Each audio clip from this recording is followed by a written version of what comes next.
Hey, welcome back to the Musicians Talk Show. We got a great episode for you here. That's right, episode number 9. Alex Rüdinger, man, this guy is next level. Powerhouse. Just go follow him on Instagram. Yeah, check out his band Good Tiger. Amazing work. We love it. Fantastic. The new album's insane, and his playing just an absolute monster. Yep. On the kit. So, I mean, I'm not even gonna say anything else. Let's just get to it. Here we go. Check it out.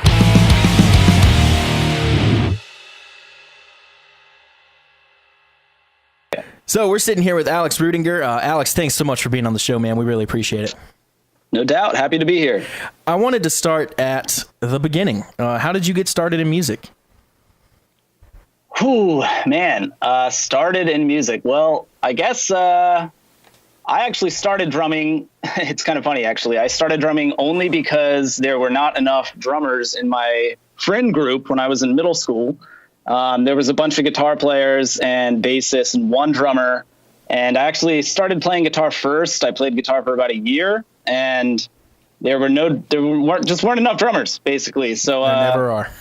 yeah, I guess so. I guess that still stands true. But yeah, man. So my guitar teacher was always noticing that I was tapping on my guitar anyway, and I think he actually said to my mom, like, you should probably get him a drum set. And my mom, being the coolest mom in the world, did in fact get me a drum set, and the rest is pretty much history, man. Hell yeah. Nice. That's awesome. So what were some of those early bands and drummers that kind of shaped your style?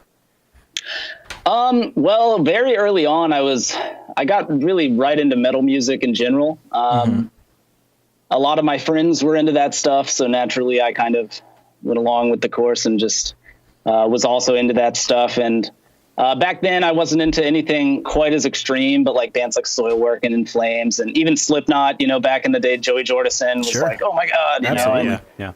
So a lot of the earlier metal stuff, a lot of the metal of the early 2000s, which, I'm probably biased because that was when I came up listening to metal, but I still love that whole era of metal, like early 2000s metal. And I don't know, there's just something about it, like when nu metal was kicking off and metalcore and stuff like that. And so a lot of the drummers in that scene back then, especially Dirk Buren, who now is the drummer of Megadeth, but at the time played drums in Soilwork. He was one of my favorite metal drummers and still is to this day, continues to push the envelope. But a lot of those types of bands and drummers in general. Awesome. That's awesome. I wanted to ask you, by the way, speaking of kind of the metal scene in the early 2000s and how it's evolved, do you think metal is kind of in trouble right now? I see what you mean, but no, not really. I think things just kind of change slightly. I think back then it was just different. And I mean, you can see how the industry in the metal world itself has shifted a lot. There was this time for like metalcore and nu metal, and even back then throughout the 2000s, like the first 10 years of the 2000s, I don't know what to call that yet, like the 10s or something. Yeah, I don't think it has a name yet. But yeah, I mean, I feel like extreme metal at that time was sort of more relevant, but at the same time, I've kind of strayed away from that stuff. I'm not as involved in extreme stuff anymore. So maybe it's not, and maybe I've just fallen off with it a bit.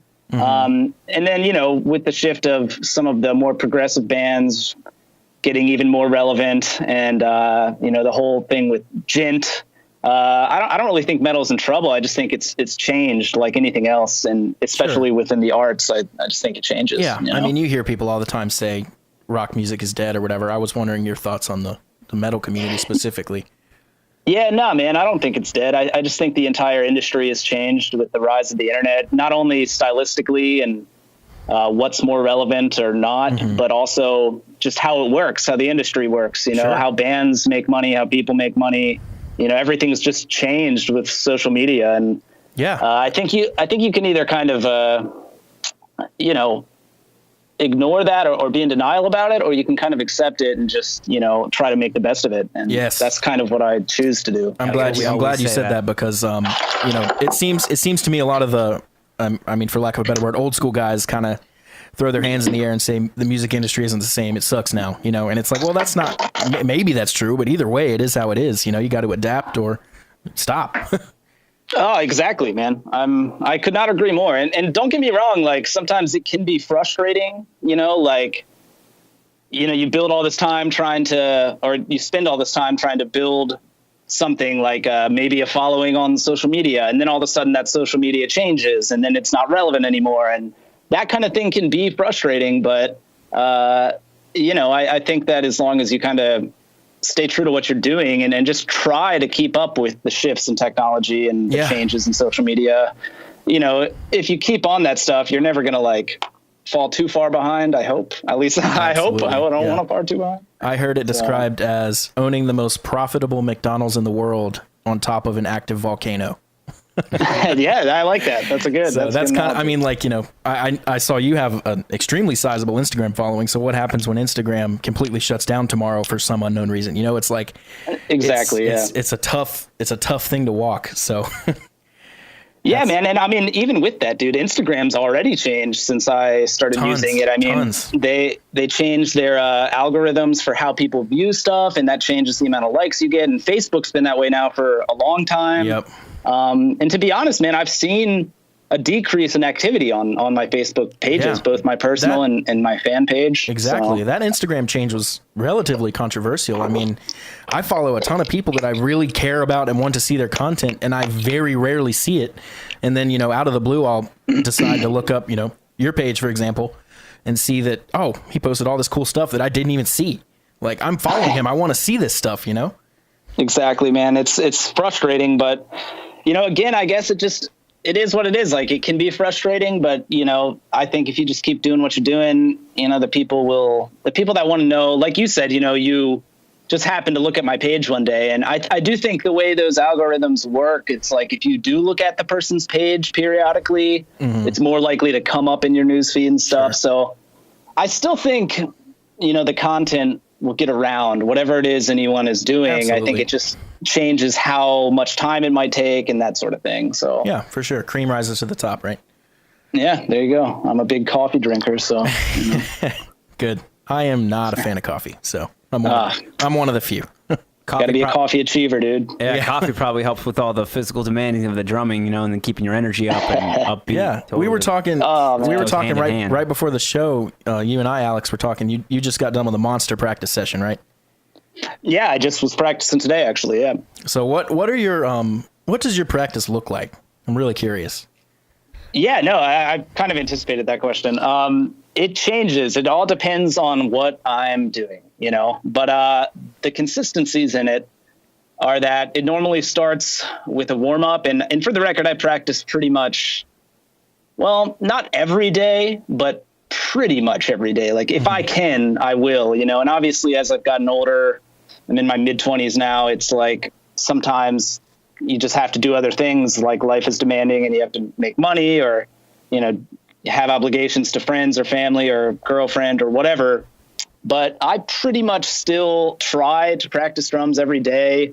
And that might not always mean trying to necessarily get better, but it sometimes means just trying to maintain your current skill sets and that sort of thing. So, and that's kind of what today was. It was supposed to be more of a maintenance day, and I ended up kind of enjoying it a little bit more and getting some actual practice done on some other ideas. But it starts with a warm up. I do a religious warm up, or I do it religiously, and not a religious warm up. I'm not very religious. I pray for 45 minutes. I pray for 45. No, not at all. I exactly, and it's all faith. No, I'm kidding. But no, it's a lot of hard work, that's for sure. But yeah, I basically do a warm up on pads. Actually, it all starts on pads. I do that for 30 to 40 minutes, and it's kind of like a conditioning exercise as well. Yeah, I was about to say that's a long warm up.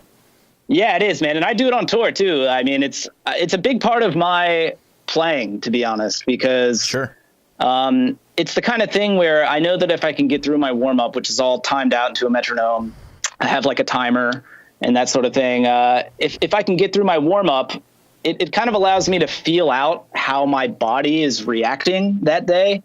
And obviously there's so many variables with an instrument like this where it's so physical as well as mental that, the way your body is reacting to your mind is really important. So I know that if I can get through my warm up, it allows me to kind of feel out how my body feels in general. And I know what to anticipate when I move to the kit. So I do that warm up when I'm on tour. I do it when I'm at home. And it just allows me to kind of maintain a level of consistency that I find to be valuable, especially in this realm of music and genre of drumming in general. So yeah, I mean, it basically starts there, do the warm up. Once I'm feeling good, I move to the kit, and then it all depends on what it is I'm working on. So let's say I'm getting ready for a tour with Good Tiger. I'm going to be rehearsing our set list, more or less. And that I'll normally, maybe rehearse the set list once a day. If it's getting really close to the tour, maybe I'll run through it twice or something. Mm-hmm.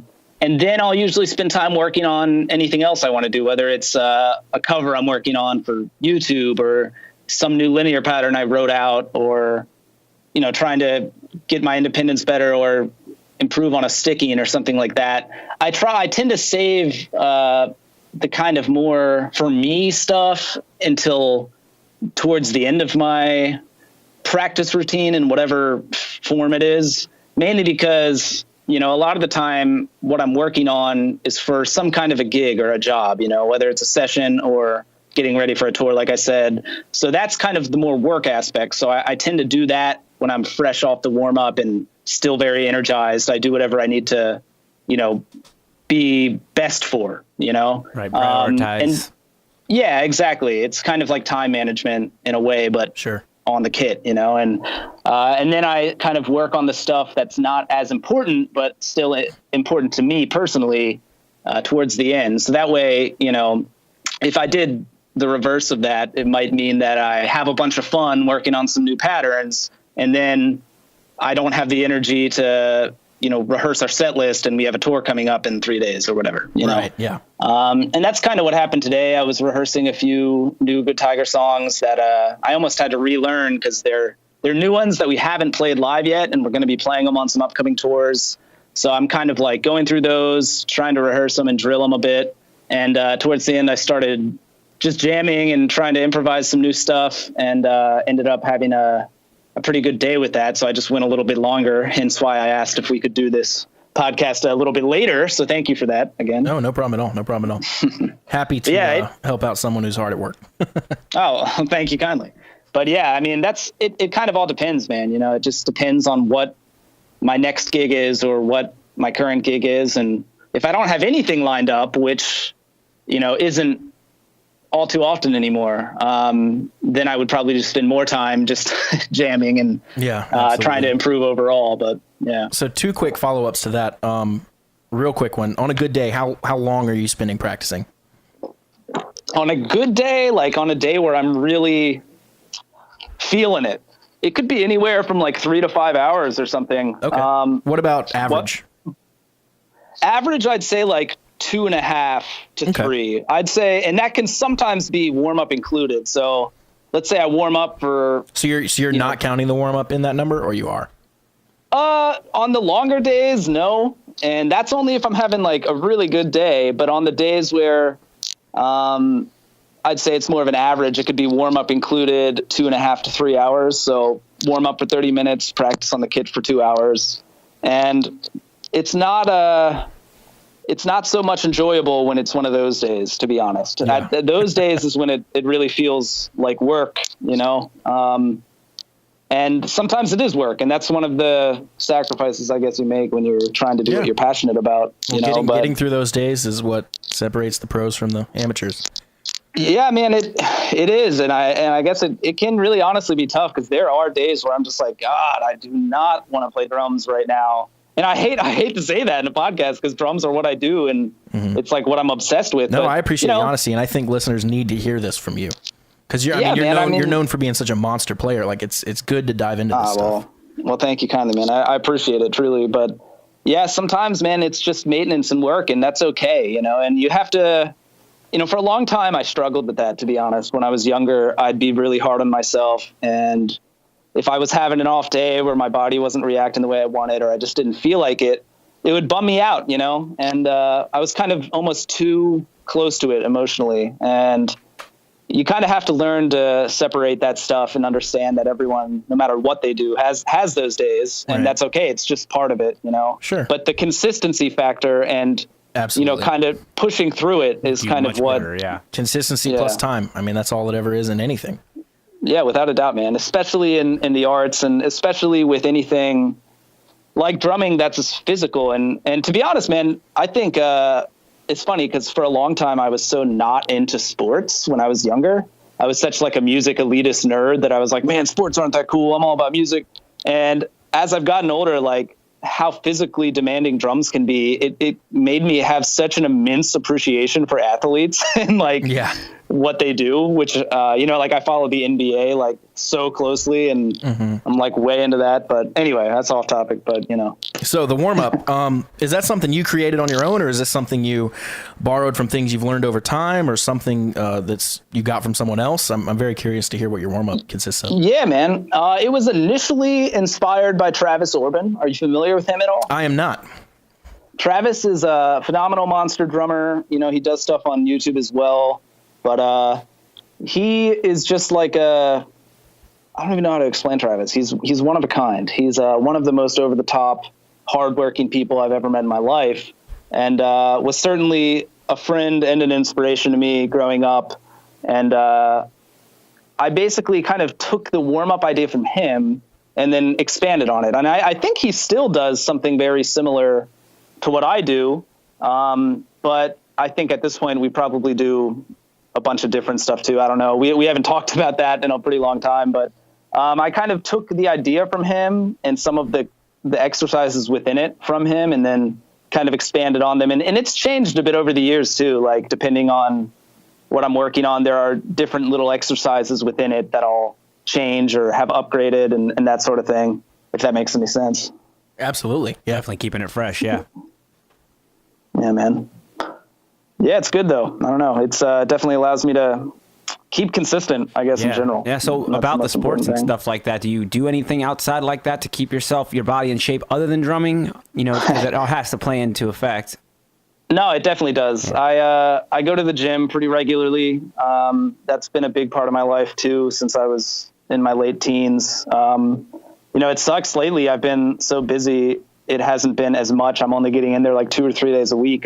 I like it too. That's the other thing is I enjoy weightlifting and working out, and I wish I had even more time to invest in that. But for me personally, drums have always kind of been my focal point. And if I had to choose between drums and the gym, I'd choose drums any day. So sure, there's passion there. Yeah, absolutely. Yeah. But, with that said, I still lift a few days a week, and I do a lot of cardio too, mainly because, to be honest, I just like it. I like that feeling. I get like a runner's high kind of thing. What does your cardio look like? A lot of the times I just run on a treadmill, or if it's warm enough, I run outside, but I like running specifically. I'll do like Stairmaster sometime, or ooh, those are fun. yeah, I do like the Stairmaster too. I won't lie. But I just genuinely like running, and sometimes I'll do some kind of interval thing. But I actually kind of enjoy running distance. So like running at a slower pace for longer, which I guess, I'm just not realizing this, but I see a parallel to that with some of the like endurance exercises I've done as a drummer. I guess I like the endurance thing. And then kicking it up a notch throughout and that sort of thing. Sure, like Ashes of a Lesser Man is like one of those songs that is endurance. And that is, watching that video of you playing that is impressive.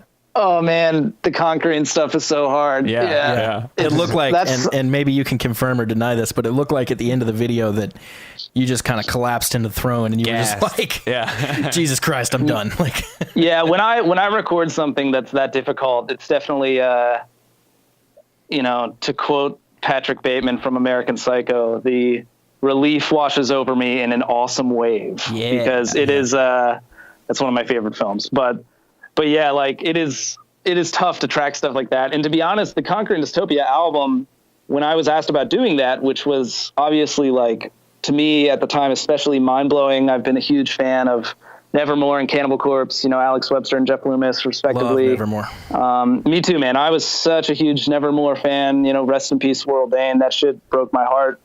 But I was such a huge Nevermore fan and a huge Jeff Loomis fan. And to get the opportunity to to play drums on an album with him, and Keith Merrow, phenomenal guitarist, and at this point, very, very close friend of mine. Absolutely. Love was great. Too. And yeah, man, so I wanted to do my best on that album and try to like, you know, kind of outdo anything I'd done previously. And so I wrote some pretty over the top stuff because I was told it was only going to be a studio album. And then, you know, lo and behold, within like a year of it, we got hilarious. Some tour offers. And yeah, so I definitely stepped up my game to be able to pull some of that stuff off live. And we did one tour with supporting Animals as Leaders, which was great. And it was tough, but great. And I'd love to do it again. I don't know if it'll happen anytime soon, but so yeah, man, it's I definitely had to step up my cardio and my working out before that tour because you're basically just sprinting for the entire duration of the show. Yeah, without a doubt. And actually, I kind of fronted the band on that tour too because it's an instrumental band. Somebody had to do the talking. Oh, nice. And, and I was like, guys, I want to do it. So I would stand up between songs and be on the mic, and you know, I love that. That was fun. I never get to do that sort of thing. So speaking of your time in Conquering, and you also had time in the Faceless, right? Yeah. And things like that. I'd love to hear some about how you went about getting these gigs and what your time was like in these groups. Yeah, for sure, man. Well, it all started for me on YouTube, honestly, and that's not to say that it came easy because I was looking for it. You know, like I knew in high school I wanted to tour. You know, that was the thing. Like, it's funny to think that now because touring can sometimes be a pain in the ass. But yeah, you know, when I was younger, I'd see these bands that I liked, and I was like, man, they're on tour. I want to do that. That's cool. I want to play shows every night. And I also had a lot of inspiration from people in this area that I saw that were kind of on the rise, because I live in Maryland, and Periphery's from around here. Animals as Leaders is from around here. And, you know, when I was that age, you know, high school and shortly after, those bands were not that big yet. They were really just kind of starting out still, more or less. And I kind of witnessed them all kind of rise up from more or less nothing. And it inspired me to want to do the same. And I knew a lot of really phenomenal musicians too that I played with. Just seemed like there was something in the water in this area or something. And it's like Pennsylvania for guitar players. Yeah, man. Like, I mean, it's kind of like you know, early 2000s in Massachusetts. It seemed like there were so many metal acts coming out of that area at the time. And I think there's actually something to that, to be honest. I think that like it makes sense to me as to why a lot of bands or musicians might come out of a similar area around a similar time. And I think that it's largely because when an artist, it only takes like one person to create kind of like a domino effect where you see someone that you know having an amount of success in one way or another, and you kind of realize that you can do that too. It almost makes it more attainable because you're like, wow, I know that person. I've seen what they've done. I think I can do that. And it kind of pushes you. So I definitely had a lot of that kind of a feeling at that age. And at the time, there weren't that many guys doing like close mic'd HD, good quality drum videos on YouTube. And I was just like, man, I think you could really do something with this. And I started kind of checking up on like metal news sites all the time, like, you know, Metal Sucks, Lamb Goat, SMN News, Blabbermouth, all these metal news sites, and basically just looking for anything that says like so-and-so drops off tour because they don't have a drummer, or so-and-so is auditioning drummers, you know, blah, blah, blah. And I would just... That's a really smart tactic. Yeah. So I would just constantly check those sites. Like, seriously, I would look at them like 4 or 5 times a day.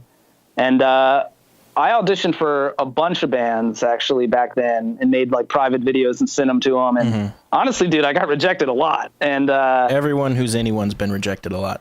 Yeah, dude, you know, and that's definitely the truth. And basically I checked, I had just started community college actually. And I was like 18. And the first week of my classes, at the time, my plan was, okay, well, I really want to do music, but, you know, at the time, still living at home and stuff, my mom was like, you know, I want you to have some kind of backup plan. And And I understood that. So I, enrolled in classes and was going to just take some general gen ed classes at the community college close by. And within the first week, I saw on one of the sites that this band Threat Signal from Ontario in Canada needed a drummer, or they basically were auditioning people because they needed someone for an upcoming tour. And man, I wasted no time. I learned one of their songs in like a day, and within 2 days was recording a drum video of it. And I sent it to them, and they were pretty interested. They asked me to do a couple more, and I did. And sure enough, they were like, all right, well, if you want to learn our set, we'd love to have you out on this tour and see how that goes. And so, man, within a month later, I was in Europe on my first ever tour in a bus, and that was pretty crazy and surreal to me, and also very scary at the time because I was like 18. I'd never experienced anything like that. And it can come together like that. It's pretty cool. Yeah, man. And shout out to my mom for being a cool enough mom to let her 18-year-old son take her car, drive it to Canada alone to go meet a bunch of strangers, and then fly to Europe with those strangers. Yep. And at the time, this Skype call shit was not as easy as it is now. Like I had like an iPhone 3 and I barely talked to my mom for like the month I was gone. And, I was 18, I was an adult, but man, that's a young adult, like at 18. Yeah. I'm 25 and I still don't feel like an adult. Dude, telling me, man. But, yeah, man. So I always am immensely thankful to my mom who really believed in me and let me take that risk at a young age. Cause honestly, that opportunity, and I'm always going to be forever thankful to that band too, Threat Signal. And that was kind of my foot in the door, and I went on to do a little bit more touring with them, and I recorded an album with them, which was great. It was my first, experience working with a real producer. And that album came out on Nuclear Blast, so it was like a major release of some kind. And and that was really how it all started, man. Like from there, I met other people and just continued doing YouTube and continued doing social media, and was able to kind of make my way into other things and stuff. And I really only left Threat Signal because at the time they weren't touring as much as I kind of wanted to be.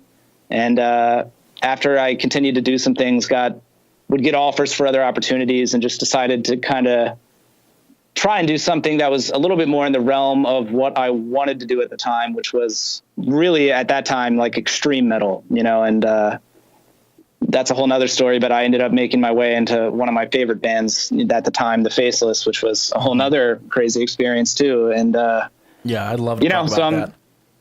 Yeah, whatever you guys want, man. I'd love to dive into that. But first I want to say to anyone listening that they need to really take note of your persistence and your ability to get knocked down and get back up again, because that's so key. And one of my good buddies, Harry Myrie, who seems to always come up in this podcast as well, is that he told me one day, music is a survival game. It's not about how good you are. It's about how many punches you can take and not leave the ring. And I think that's the best way to sum it up. And you seem to really embody that too.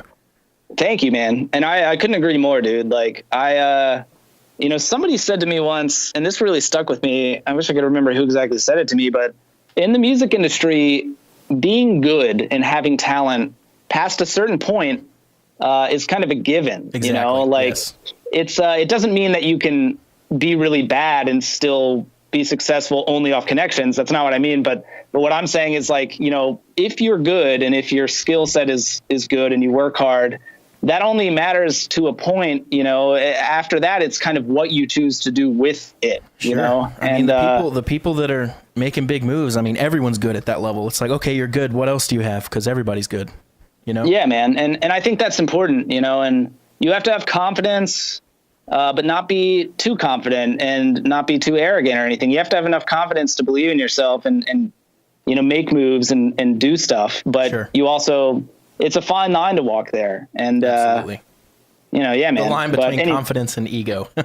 Yeah, it's a very fine line, dude. And, I think a lot of people, I think with the age of the internet, more and more people are, figuring that out at a very young age, to be honest. And I think that's a good thing, Yeah, for sure. Yeah, man. So let's talk about The Faceless. How did that go down? Sure. Well, basically, let's see, the series of events. Man, I could spend so much time on all these events. But I joined the Heart Machine, which was a whole nother story. Side note, I was playing, this is a funny story about the Heart Machine. I was playing, I think Battlefront, Star Wars Battlefront, the first one. And someone crossed my screen and it said the Heart Machine. And I was thinking like, well, that's not like so big of a band that a bunch of fans might take that name. You know, I'm thinking I might be actually playing against one of these dudes. Oh, snap, yeah. So anyway, that's my one thing with the Heart Machine besides loving their music.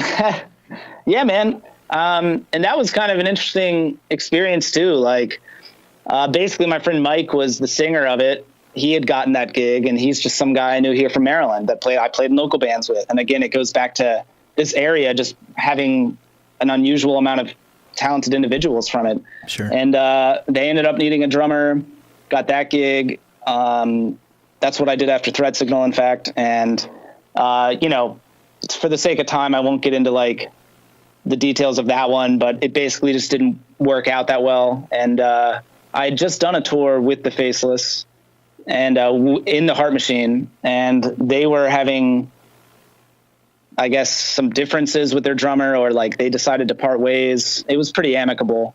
And, you know, some of the guys in the Faceless saw that the Heart Machine was more or less going to fall apart and asked me if I wanted to do it. And that was, you know, kind of at the time a dream come true to me. It was one of my favorite bands. And yeah, man. And so I did that, and that, that was great. Like, it had its ups and downs for sure. But it was an experience that I'll forever be thankful for. And I got to see a lot of the world. I went to some places I never thought I'd go and would hope to go back to at some point soon, hopefully with Good Tiger, because I'd love to go to some of those places with my homies. And yeah, man. So, and that was cool. And at the end of it, you know, I just kind of, I left for a variety of reasons, but it just wasn't really what I wanted to do anymore. It also just wasn't at times the most healthy situation. And I'm not really pointing the finger at anyone. It's just like, I think everyone wanted something different from the band experience in that band. And it didn't feel as much like a band, and it felt more like a solo project, and that's okay. It just wasn't for me. And sure. So, you know, it all kind of worked out though, because I met the guys in Good Tiger from a tour when I was in the Faceless. I was on tour with, I was playing in the Faceless. We were on tour with Between the Buried and Me, the Contortionists, who are my home dogs. Shout out to those guys. Oh, yeah. And the Safety Fire. And the Safety Fire is Des and Joe from Good Tiger's old band. And that's how I met them. So it's kind of funny, man. You know, yeah, like, it's interesting to see the pieces as you look back, how they connect. You can't see it at the time, right? But no, you definitely can, man. Like, and wow. Yeah, and I've really, you know, when I was a little younger, I was not always as positive of a person as I am now, but I do genuinely feel thankful for pretty much every experience I've gone through this far in my career in life, whether it be good or bad. And, you know, because even some of the bad stuff has led to good stuff, and I would never have known that at the time, you know? Right. So, and yeah, man, like being in Good Tiger is sick. Like, those guys are my dudes. On that tour, back when I was in the Faceless, I really hit it off with Des and Joe. Des especially, really connected with him and stayed in touch with him. So then when it kind of became a possibility to start a band with him, it was like kind of a no-brainer. And I don't know, it just all worked out, you know? Exactly. So from the Faceless, you went to where? Straight to Good Tiger? Or was there more? No, not straight. I didn't join any band full time after that or anything. Mm-hmm. And for reference of timeline, I also did work in Conquering Dystopia when the Conquering album occurred during my time in the Faceless. I did that album. And so you were already up on your chops. Yeah, well, you have to be for the Faceless stuff, exactly. Too, and that stuff's over the top. But when I quit the Faceless, I wasn't full time in a band that was like actively touring for probably about a year, maybe a little more, but I very quickly, as soon as it was like kind of known that I was kind of a free agent, I got some requests for session work. And man, within a couple of weeks of quitting the Faceless, I was out on tour again, filling in for Monuments. Their drummer had like a back issue and had to sit out on a tour. So I filled in for them. I filled in for Revocation, who are good friends of mine, who I also met from touring previously, and their drummer had a broken arm, so I filled in for them. And that's, I think, pretty much it, though, between that and Good Tiger, anyway. I was supposed to fill in for Obscura, which I was really stoked about, and then their visas got, like, denied coming over from Europe, like the day before our tour started. So, oh man, that's I know. It was, and it it sucked. Canceled and stuff. Well, they had to drop off the whole tour. They were supposed to be on Summer Slaughter tour. I think it was like 2 years ago. It was a festival tour, like a group tour. Yeah, and so they had to drop off like super last minute, which obviously I think was the most bummer for them as a band. Yeah. But definitely for me too, being that I learned a whole set list and everything. But yeah, and you're just like, ah, damn. I know, but it's all good. Like, I mean, even from that experience, I learned a lot, too. So it was like in a good way. And, like I did some drum videos for some of their songs that are on YouTube. Mm-hmm. And when I recorded those videos, my friend Nolly, who is the previous bass player of Periphery. Yeah, Periphery, Nolly's awesome. Yeah, Nolly's the man. And he was in town doing some work with Periphery and came by my house and stayed with me for a few days. And he actually was with me when I tracked those drum videos. And I learned a ton about engineering that week. So, like, I wouldn't have maybe done that if I that guy didn't has have magic drum tones, and I don't know how he does it, but yeah, man. I've now worked with Nolly a number of times since then. He did both the Good Tiger albums. The first one, well, he mixed the first one and engineered the drums for it. Kind of co-produced the second one with Forrester Saville, who's done. He's worked with Carnival, Australian band, as well as Dead Letter Circus and a ton of other acts, and is one of our favorite producers. And so they kind of co-produced it, and Nolly engineered it and mixed it as well. The new one, We Will All Be Gone. And yeah, dude, Nolly is I don't know, he's an anomaly. He's just got a phenomenal ear and an incredible work ethic, and is also just an exceptional person. Can't really say enough good things about the guy, to be honest. Yeah, so. That's awesome. I mean, and he's so open to sharing his tactics and techniques, which is awesome. I agree, man. That's I feel like something that's not all that common in that realm. Exactly. Everyone kind of wants to hold on to their secrets. Yeah, so. Exactly, because they're they're secrets, right? Exactly. So, who are some of your favorite drummers out right now? Right now, that's a good question. I like that you said right now, because it does change, depending on what I'm into or absolutely what's going on, or what comes out. Yeah, exactly. So, without a doubt, the very first person that comes to mind is Eloy Casagrande. Are you familiar with him? I am not. You're probably way more up on the drummer knowledge than I am. Yeah, that's okay. Well, do yourself a favor and check him out. He's from South America. Okay. He is the drummer for Sepultura now. Oh, okay. And he did a lot before that. He's pretty young. I don't think he's much older than me. He might even be around the same age. But the guy is just killing. Like, I don't even know where to start with that guy. He definitely clearly has a background in like Latin music and just a whole nother realm of styles that I know nothing about, because it's not how I came up. But at some point in his young years, he clearly got into metal, and man, he just plays with so much feel and simultaneously so much power. I just think it's so killer. I love his feel and vibe on the drum kit. So Eloy is definitely, without a doubt, top drummers right now for me. Otherwise, I don't know, man. I'd say Dirk Van Buren has consistently been one of my favorite drummers since I was a kid. Nice. And it's always nice when your first favorite remains your favorite.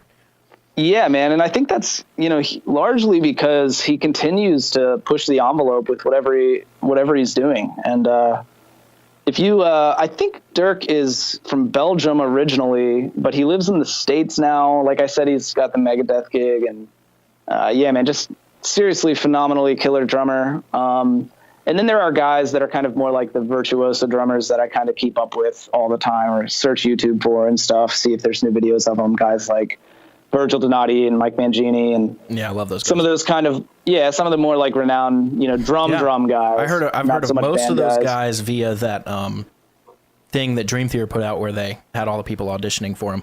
Oh yeah, man. That's where I heard of most of those guys for the first time. Some of them I knew ahead of time, but yeah, man. Those guys are truly some of the greatest in the world, honestly. And as far as other guys that I think are really pushing the envelope, Matt Gartzka, the Animals' Leaders drummer. Absolutely. Yeah, that who's guy's nuts. Yeah, man. I had the luxury of touring with him a couple times. Definitely picked his brain a lot and learned a lot from him. His approach to odd meters and stuff is just next level. Like, I don't know how he does it. Dude, it's over the top. It's beyond me at times, honestly, man. And he's just such a good dude too. He wants to educate people around him, and it's just kind of like Nolly, very willing to put his secrets out there and talk about them. And I think that's another thing that definitely inspires me a lot, is not only the drummer, but the type of person they are and the combination of that. Right. I don't know. It's always nice to see someone that's incredible, but is also like an incredible person. I think it's just a lot about their character and that kind of thing. It's the whole kind of stokes never me meet out. your heroes thing. Yeah, it's man. nice when you meet them and they're good. Yeah, man. Because I've met people that are, bands or people in bands that I love their band, and they end up not always being the greatest people, and that kind of always bums me out. Then it's like it's harder to listen to their music after. Yep. That, Absolutely. But yeah, man. I don't know. I don't know if that answered your question. I got kind of off topic and forgot. But, yeah. What's some of your favorite new music? Not necessarily just drummers. New music, man. I'm not gonna lie. I feel like I'm really out of touch with what has come out in the last year. Other than kind of more mainstream stuff, like I loved the new Kendrick Lamar album. Damn, that album rules. Mm-hmm. I'm super into Kendrick, and I'm not into a ton of hip hop, but I'm into some. And I don't even know what else. I'm trying to think. Man, you put me on the spot trying to think of my favorite albums in the last year. I don't even know. Well, it doesn't even have to be the last year, just the last couple years, whatever. Just not, Yeah, no. 80s. I got into like a variety of electronic music. There's an artist called Mega Drive that I really like. I've been listening to a lot of that in the last year. There's another electronic album that just a random friend of home got me into called Perturbator. And it's all like electronic stuff. I do really like electronic music, which is a relatively new development for me just the last couple of years. That is not like a scene I really knew much about. But I've come to find a lot of enjoyment in that for some reason. And yeah, that's awesome. Yeah, and then there's a lot of lately I've been on a real, this is going to sound so like cliche, but like I've been on a super Meshuggah hype. I've been listening to Meshuggah so much for the last couple of months, and I go through those phases, man, like where like certain bands like Nevermore, like you were saying, or something, every once in a while I will not have listened to them for a while, and then I kind of revisit them, and like I'm like, oh man, I love this shit, and get really into it again. Yeah, absolutely. Yeah, so yeah, man. I try to fluctuate between that and still trying to stay up to date with what's new and relevant, Right. Yeah. So kind of spinning off of that, what music would most people be surprised to learn that you love? I would probably say like hip hop in general, any variety of it. Like I love like older Eminem records and stuff even. And I did a drum video once playing along to an Eminem song, and like people did not get it. Like my demographic of YouTubers were That's interesting, because Luke Holland started doing that and it became his thing. Yeah. I mean, Luke is like also kind of an anomaly in that, like, I feel like Luke, who's a great dude, I've met him a bunch of times and hung out with him a few times, and great drummer, obviously. And I feel like he kind of almost accidentally did that. Like he almost accidentally set himself up to have a very wide demographic. Like if you look at his earliest YouTube stuff, he does all these stick tricks and stuff like that. Oh, yeah. Yep. The first video I saw was his Skrillex one, I think. Yeah, man. So he kind of did these kind of cheesy things like stick tricks where they kind of offer up like the wow factor, and they kind of just hook people. Absolutely. Because it's like, it just looks impressive. Me. Absolutely. I mean, exactly. So and you to be fair, he took up, his stick tricks to a completely new level. Yeah, no, without a doubt, man. And so it's kind of like right there you have like an appeal to an audience that isn't just drummers, like just people that are kind of impressed by the visual aesthetic there. And then also as he got a little older, he started covering like metal stuff, and then kind of caught the attention of that whole like progressive metal world. Yep. So I think when he then started doing more like hip hop based stuff, because he kind of already had this demographic of like, you know, the hip hop world and other genres like that, or I'm sorry, not the hip hop world, just like the kind of more general public world, like people that were just kind of impressed by the stick tricks. It's kind of like that demographic was kind of probably the type of demographic that was maybe more likely to be also interested in a drum cover of a hip hop song. And in that sense, you know, I feel like, I don't think he really planned it, but I think he, you know, simply by like doing whatever it was at the time that he likes to do, he set himself up to be in a really good position to get himself out there. And, you know, it's pretty impressive in and of itself. But yeah, man, I just got all sidetracked. What was I talking about? I don't even know. That was just perfect. Oh, well, I think sick. we're talking about I'm favorite or music people be surprised. You said hip hop. So. Oh, right. Yeah. So I don't know, man. I'm all sidetracked, but I guess that's kind of what it's about when you're doing a conversation. Yeah. Long form. But, that's what's great about long form.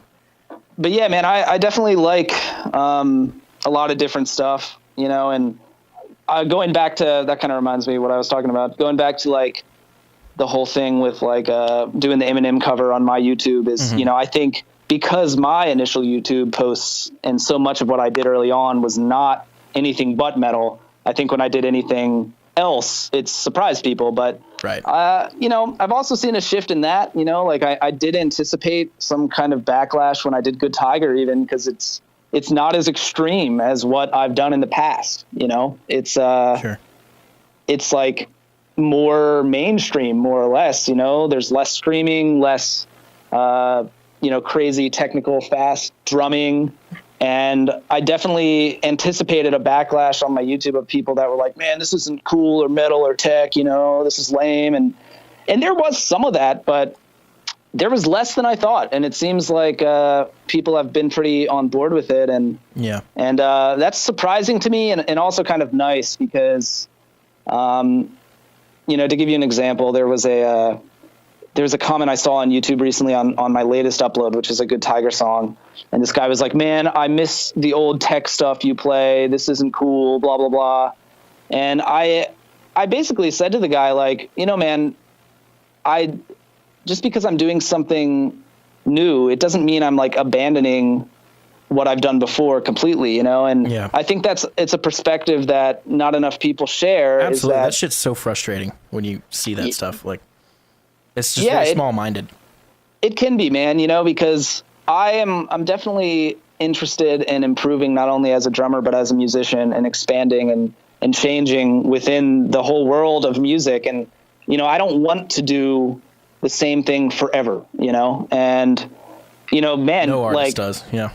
Yeah. So, and it's not like because I am doing Good Tiger now, it doesn't mean that you'll never see me playing another blast beat again or whatever, you know? And, you know, like, for example, actually, I just tracked some new Conquering Dystopia drum videos like a couple weeks ago, and I'm going to upload those soon. So, you know, it's just like, I wish more people in general, not just on my YouTube, but in general with music can, you know, come to appreciate like that just because an artist does something different doesn't mean that artist no longer has value or something, you know, it's just people change. And absolutely, I don't know, I guess maybe I'm getting old or something, but I've come to embrace the change. So sure.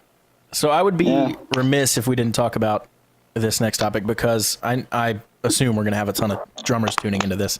One, your success on YouTube, and two, your process for putting out a high quality drum video. Because I know a lot of drummers out there see that as a valid form of revenue or exposure or whatever you want to use it for. Sure. But you've been successful with that. So what can you share to our audience about those things?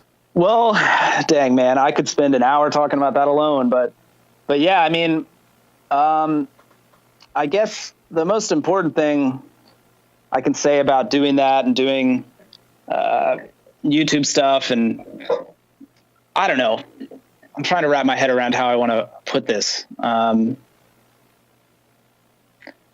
don't know. It's just hard, but also really rewarding to to do that sort of thing in general. Like, and it just takes a lot of trial and error, more or less. Yeah, you know, and you do like all kinds of camera angles and really cool stuff there that I think takes your YouTube videos to another level. You know, so well, thanks. Yeah, and that's the thing, man. It didn't start that way. You know, it didn't start that way. If you look at my oldest videos, there's just one camera, and honestly, if you look back at it now, like compared to some of my newer stuff, the camera angle wasn't very good, and and it's because, with everything I did, I learned, you know, the more I recorded, you know, close mic drums in an audio interface, you know, the more I learned better miking techniques and tuning and how important it is. And not only tuning in mic positioning, but how different a drum can sound the way you strike it. And, you know, how important power is for rock and metal drumming. And, you know, just learning through trial and error, not only for the audio engineering part of it, which honestly, looking back, is daunting. And I'm glad that I had so many friends that were also interested in similar stuff to help me along and help me learn things about it.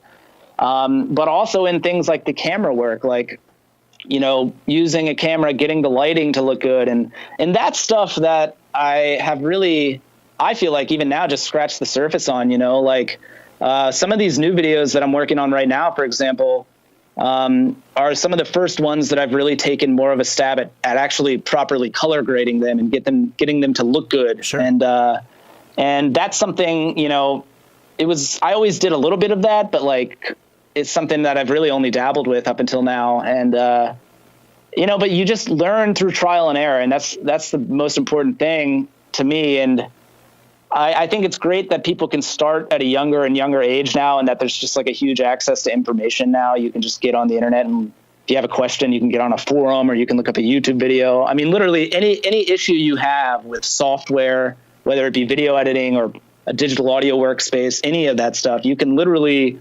YouTube the issue. You can type in your problem, and chances are there's like a 6 to 10 minute tutorial on how to get through it. Yeah. And you know, so I definitely say to people to use those things to your advantage. Use YouTube and Google and take advantage of that technology. But more than anything, it's just trial and error, man, and practicing not only drums, but everything that goes along with using YouTube and making drum videos. You know, try different camera angles, try different lighting. You know, one thing I found that might seem minimal, but I think made a huge difference for my videos is I switched all the light bulbs in this room from being like a normal household light bulb, which has kind of got like a yellow tint, to using like white lighting, you know, and making it so there's not going to be like so much of a yellow tint in the video when it's being recorded. If it's more of a natural white light, it's easier to put some kind of effect or color grade on. And, you know, also getting other spotlights. Like I have a bunch of extra lamps in here and some other video equipment, like lighting stuff. And, you know, it's just all the little things that there's no way to really learn it or figure out what's going to work best for you in your particular environment or situation until you start messing with it and trying it, you know? And I can't remember exactly your initial question now, but I think that's kind of like the gist of it. Is I just encourage people to try and not be afraid of like making mistakes, because it's all just learning experience, really. You know? And to add to that, I've as I grow older, I've noticed in myself that I take a new view to perfectionism, which is it's a bad thing, and it's more important to get started than to be perfect. It's more important to get something done and out there than for that something to be perfect. And dude, I could not agree more. Too many people are crippled by perfectionism, and they keep telling themselves perfectionism isn't bad, it's great, I just want to put out a good quality product. Well, don't seek something you can't get, you know. It just needs to be good enough. You know, you can make it as great as you want, but when it's good enough, it needs to go out there. Yeah, dude, I couldn't agree with you more, man. And I think that, you know, I think it's also hard for people when they get super emotionally attached and very close to something. It's hard to see and really reflect on it and accept how good or bad it really is. And I'm definitely a culprit or victim or whatever you want to call it of this at times too, you know, being like too hard on myself about something. And once I've taken some time away from it and I come back to it, I'm like, oh, this isn't as bad as I thought, you know? And, So yeah, I think what you were saying, you know, sometimes you have to accept that it is good enough, and that doesn't mean it's bad. It just means it's good enough, and you know, good enough is still good. And there was something I wanted to add on that. One thing that always stuck with me, and this is something I guess I just kind of learned through stubborn experience, but it's kind of a wise bit. Not that I'm like super wise or anything, but you know, when I was younger, even for stuff like trying to get fast at drums and that sort of thing, I was really stubborn about it, you know, like I just practiced every day. I just wanted to get better. And for a lot of that time, I didn't always feel like I was getting better. I was like, man, like, I don't feel like I'm improving right now or something. But because I wanted it so bad, you know, in whatever form, I would just keep practicing, keep doing stuff. And it wouldn't be until like months later that I would look back and reflect, and maybe if it's like watching an old video or listening to an old recording or just trying to play something that I had tried to play months before that was difficult. It's not until enough time has passed that you can reflect on it and actually see from reflecting how much change actually happened in a period of time, you know, and that's one thing I tell people, and I tell like students when I do lessons and stuff, is that, you know, it's really hard to see change when you are in the middle of it. You know, it's virtually impossible to see change happening before your eyes. It's not until you've allowed enough time to pass and you can look back and reflect that you can actually see that change is happening in a good way. And I think that's really important to keep in perspective. And it kind of goes with what you were saying with accepting something is good enough, because, you know, you have to be able to keep moving on and keep moving forward to be able to look back and reflect on stuff, you know. Exactly. And sure. Well, people are scared of saying good enough because they think it means bad. It's not what it means. You can put out the highest quality product you can put out, and that is good enough, you know. Yeah, no, man, I hear you. And that's exactly like kind of what I'm saying too, is like, exactly.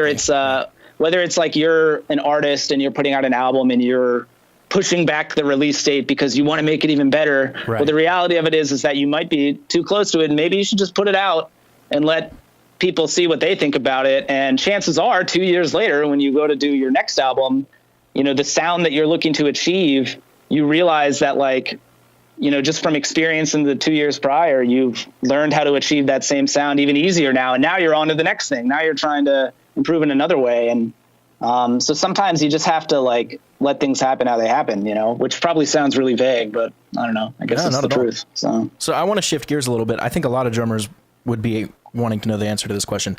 How do you stay creative on the kit? How do you prevent yourself from just always falling in the same rut, playing the same fills, playing the same beats? What do you do to kind of keep it spiced up? Well, I think there's a lot of ways to get different inspiration, and I draw inspiration from like all kinds of random stuff, whether it's like, I don't know, a song I hear or an artist I see or a drum setup. You know, those are kind of the more obvious things, I guess. But a lot of the time, I personally try to improve in different ways and not be too repetitive in my actions on the kit or on the instrument, by trying to just take a concept, right? I actually did this earlier today. So I was thinking like, okay, what have I not done in a while? You know, I haven't written some kind of cool, like intricate 16th note groove between like the ride and the hi-hat. So I was like, all right, I'm just going to like try transcribing, you know, notating some random thing in Guitar Pro, which is the software I use. And awesome. I love Guitar Pro, man. I swear by it, to be honest. Yeah, same. I've been using it since Guitar Pro 5, and I just can't live without it. Man, catch me still using Guitar Pro 5, dude. Really? I'm still on that. Yeah, that's the one 7, I like, man. It's awesome. I do want to try 7, but I couldn't get it until I just recently upgraded my OS X, and until I had upgraded, Guitar Pro 7 didn't run on my super old version of OS X. Oh, I got you. Yeah. Yeah, naturally, like, oh man, I'm always having like problems with software in OS X. I swear to God, I'm just like it sucks because like I have all my recording software and video software, everything's working. Yeah. And then like something new comes out that I want, but to get that, I need to upgrade my OS X. Yep, exactly. And then everything else. Yeah. So it's, you know, I put off upgrading for a while, but now I have.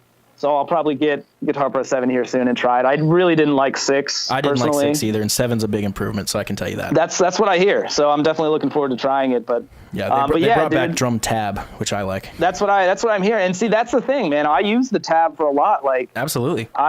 It's very helpful from a visual standpoint, which goes along with exactly what I was just talking about. Like, I'll transcribe something, right? And I kind of have created my own key inside Guitar Pro. So like for anyone out there that's listening that doesn't know about Guitar Pro, like by inserting different numbers, it basically allows you to select a different MIDI sound or note.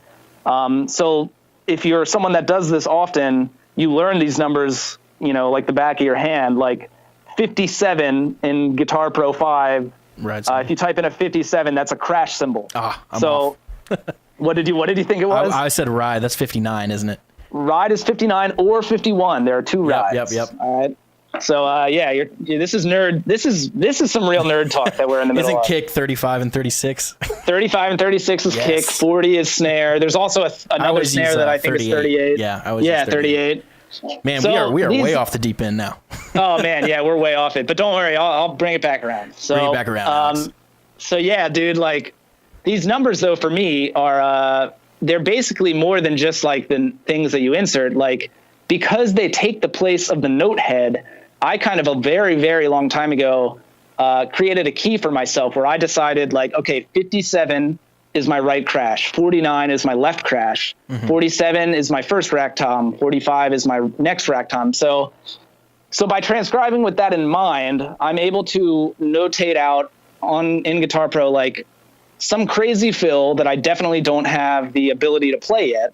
And then simply by, having written it out there, once I visually look at it and listen back to it and say, okay, theoretically this is possible, now let me continue writing whatever it is I'm writing. And then the good thing about that key is that when I then go to the kit, because I have this key that's like specific to my setup and how I play, even if I forgot that fill that I notated, there it is written out in front of me, and I can slowly work through it until, I can do it. And that's still a huge process for me. I know this is a little off topic from the original question, but, transcribing stuff that I can't play yet, and coming up with cool ideas and cool concepts and then taking them to the kit and slowly bringing them up in speed is definitely a way that I get better as a musician and improve and try to stay creative. So I guess in that sense, it's not too off from the original question, but not at all. And I was using the example of just today. I was like, okay, well,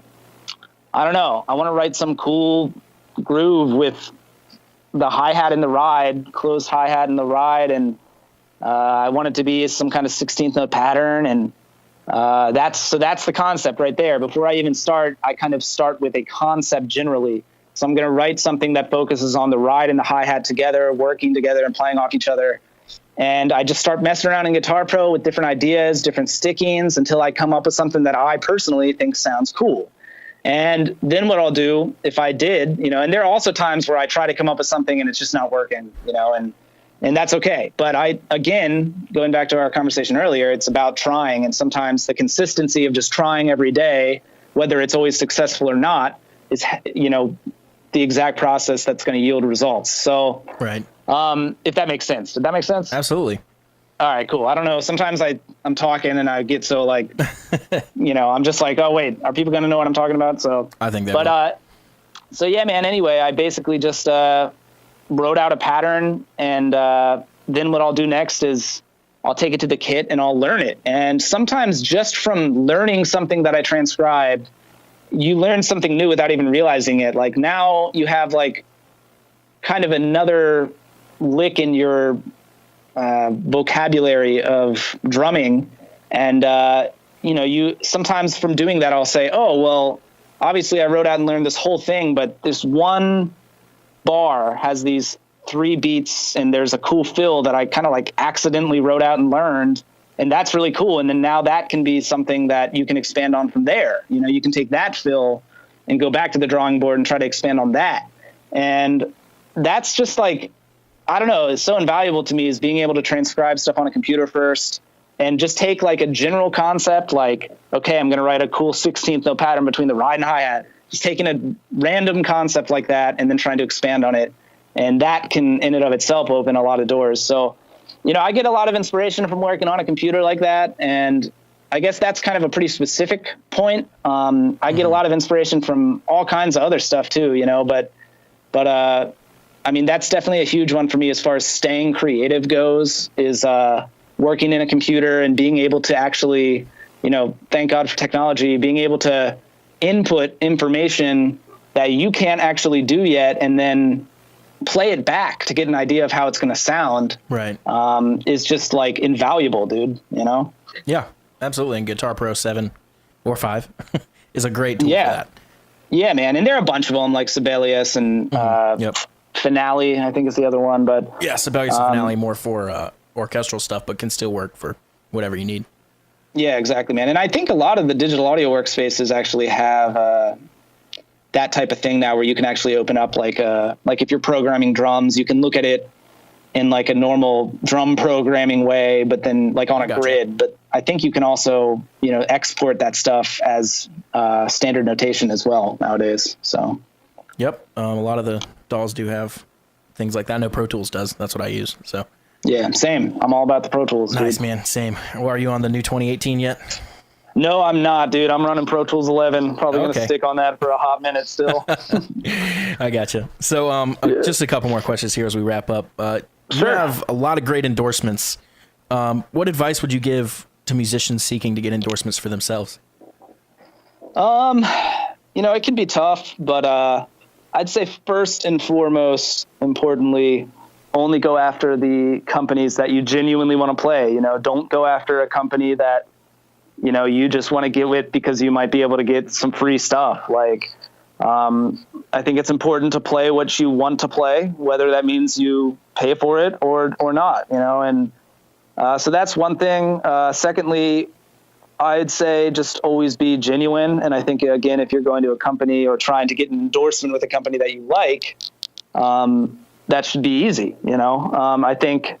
I think people can see right through, most people, especially that have been working in the music industry, can see right through you if you're not a very genuine person, and so just be nice and polite and genuine to everyone that you can be. And aside from that, I guess the more obvious thing is that, you have to remember that the music industry is a business and that these companies are trying to make money, and you have to have something to offer them. So, don't think you're going to get an endorsement if you haven't done much of anything else. You got to try to make a name for yourself, put yourself out there, at least, again, going back to a popular topic, I guess, for today, is you got to at least try and make an Instagram, make a YouTube, put videos out, try to do something that you think is true to yourself, but that also, maybe is different and separates you a little bit from other stuff you've seen. And, just put yourself out there first and foremost. And I think you have to do that stuff before you try and reach out to these companies, Absolutely. Great advice. So the last thing I want to talk about is the latest Good Tiger album. What can you, when did it come out? It just came out very recently, didn't it? Yeah, it came out this past, wait, what is today? Sunday? No, today's Saturday. God, I'm a musician. I don't know what day it is. Same. So it did not, it didn't come out this past Friday. It came out the Friday before. So it's been out like a little bit over a week. Okay. And by the time listeners hear this, it will have been several weeks. Quite a while. Yeah, it's, a couple months or whatever. So yeah, it very recently came out, though. I guess by the time people hear this, it came out within the last couple of months. And it came out on Metal Blade Records, which is technically the label we're with. It's also, we're on kind of an imprint of Metal Blade called Blacklight Media. But we work with Metal Blade, and they've been, really great. And yeah, man, it's I'm a little biased, but I think it's a great record. Definitely my favorite thing I've ever been a part of. Definitely the most musical thing I've been a part of. Yeah, thanks, dude. It really is too, man. Like, it brought a lot of different things out of all of us. It's definitely hugely a group effort. Everyone's voice is definitely on that record. And I think the biggest thing about it for me is that the guys in Good Tiger are good dudes. They are friends of mine who I love dearly. And, until this point in my career, I'd never been in a band with people that I held in such high regard, from like a personal standpoint. And, I'd say the only thing that ever came close to that was Conquering Dystopia, because Keith Marrow, Jeff Loomis, and Alex Webster are phenomenal people who I get along with phenomenally, and they're just great people, and I love being in a band with them. But unfortunately, Conquering Dystopia is only a side project. So, right. And it's great that it is, but for my full-time band and my gig, I'd never been in a band with people that I hold in such high personal regard and have so much respect for and love dearly as people. So it's pretty rewarding to have an album that I am very proud of, think not only is well written, but sounds really good. Absolutely. With people I like so much. And I also think that for me, it's definitely like a new step as far as the musicianship is different than anything I've done previously. And it challenged me in new ways. And that was a huge thing for me to do something different. Again, like I said earlier on, I've always been an advocate for change and trying to improve. So yeah, man, I love it. I'm thrilled for everyone to hear it that hasn't already. I hope if these people haven't heard it, they will give it a chance and listen to it. My bandmates rule, and Elliot especially killed it. I love his vocals and love his performance. So yeah, dude, I don't know. I just hope people dig it. Awesome, I think all that comes through through the music as well. And yeah, we'll definitely be linking to that in the show notes so people can find you guys. Yeah. Dig new good music. So there you go. Yeah. All right, Alex, thanks so much, man. We really, really appreciate you being a part of the show, and wish you all the success in the world. One last thing, where can our audience find you online?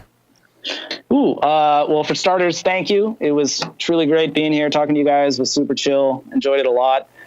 People can find me on all the social medias out there, Instagram.com/Alex Rüdinger, Facebook.com/Alex Rüdinger, or my fan page is Alex Rüdinger Official. My YouTube's a little quirky. It's youtube.com/MDTerps. That's MDTERPS 1042. And that was one of those ones that I made Nice. when I was like 14 years old, and I had a bunch of Maryland Terrapins University pride, whatever. And you weren't thinking about the marketing implications of that. Not at all. If I could change it, I would, man. But yeah, I'm on all those social medias, and I also have a website, just alexrüdinger.com. And then the final question is, what is your home address? No, I'm just kidding. Oh man, it's No, we won't go that far. But I think everyone should definitely dig some Alex Rüdinger. So thanks again, man. Thank you kindly, man. Yeah, thank you, Alex, for doing this. Yeah, we'll definitely be talking to you soon. Thank you guys. Thanks, man. Appreciate it. Have a great one, man. See ya. Hey guys, first of all, thank you so much for listening. If you could please take a quick moment to subscribe on iTunes and leave a rating and review. Your feedback seriously is really important, and it helps us keep the show alive. Check out musicianstalkshow.com to sign up for our mailing list. If you do, we're going to send you our main theme song and a few other surprises. Plus, you'll always be the first to know what episodes are coming up. If you want to help support the show so we can keep putting out the highest quality content possible, please follow the Support the Show link at our website and consider donating to our Patreon page. Lastly, if you have an idea for a guest or a question you want to discuss, contact us through any of the contact forms on our website, and we'll do everything we can to make it happen. Whew, all right, that was a lot, but we got through it. Thanks again, guys, and we will see you soon.